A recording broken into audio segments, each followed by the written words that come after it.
Јануари 11 2018 законот за двојазичност кој денес го изгласа парламентарното мнозинство е неуставен. Чекај сега, 3 члена се неуставни или целиот закон е неуставен, како што си тврдел 2018 или кој што тврдиш денеска? Избришана е веста која што е објавена на официјалната веб страница на ВМРО ДПМН. Вика Мицкоски со амандмани неуставниот закон на јазици ќе го направиме уставен. Зашто не е направен неуставниот закон за јазици со амандмани уставен? Зашто се чека на уставниот суд? Мицкоски имаше 6 месеци влада, има двотретинско мнозинство, ништо не е направено. Имаме неуставен закон за јазици кој како со нож го дели ова општество. Ако е нешто неуставно, треба да биде поништено. Тоа покажува дека беше направена една огромна измама, дека се играше со чувствата на ВМРО-вците и со чувствата на македонците. Бидејќи овдека што го зборувам, ова го мислат сите македонци. Сите што сакаат македонска нација. При тоа македонска нација значи и турци, и роми, и срби, и власи, сите да бидат дел од македонската нација, и албанците. Секој што е добронамерен знае дека јазикот мора да биде основина или што би рекол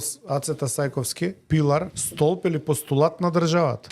И од таа позиција кога он треба да собира гласови, го знае како да му сервира и да игра на чувството на гласачот. Сега не му треба поддршка и сега го покажува вистинското лице. Ова е политички нечесно и се работи за манипулација.